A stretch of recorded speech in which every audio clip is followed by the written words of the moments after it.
Соник Старт закрива в Карлово националната кампания "Динамични и различни". Вече 15 години екипите на Соник Старт от цялата страна се обединяват в креативност и активност за добрия старт на младите хора и на местната общност. Целта на цялото това мероприятие е да покажем, че ние различните можем да се обединим и да бъдем заедно във всяка една цел и кауза. Събитието започна с голямо шествие от парк Евлоги и Христо Георгиеви, водено от духови оркестър на 61-а стрямска бригада, и продължи през улица Водопад до площада в града. Деца и ученици от Карлово, облечени в красиви, цветни и атрактивни костюми, представиха своя талант. Скъпи гости, малки, големи и съвсем пораснали, добре дошли на празника на Соник Старт.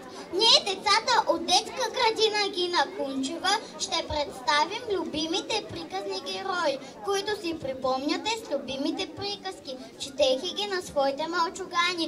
Заповядайте на бал, той е за тези, които още вярват в чудеса, и за онези, които им се иска отново да повярват в чудеса, за всички, чиито сърца са изпълнени с добро, светлина и надежда. Повеселете се с любимите си герои, повярвайте в щастливия край на всяка история. Входът е отворен за всички вас.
Над 100 или 200 деца имат тук днес, които са облечени в различни костюми, които те сами са си избрали.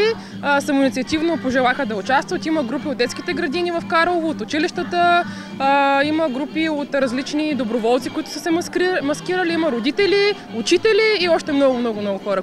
Освен песни и танци, имаше и много изненади за децата. Една от тях бе дъжда от бомбони. В специални шатри всеки, който имаше желание, можеше да опита вкусни изкушения от различни национални кухни. Има руска, украинска, сръбска, турска и българска кухня, която хората ще имат възможност да опитат малко след края на събитието. Храната е вкусна, ръчно и домашно приготвена, така че всички може да се насладим и на след това. Какво има с храната, например?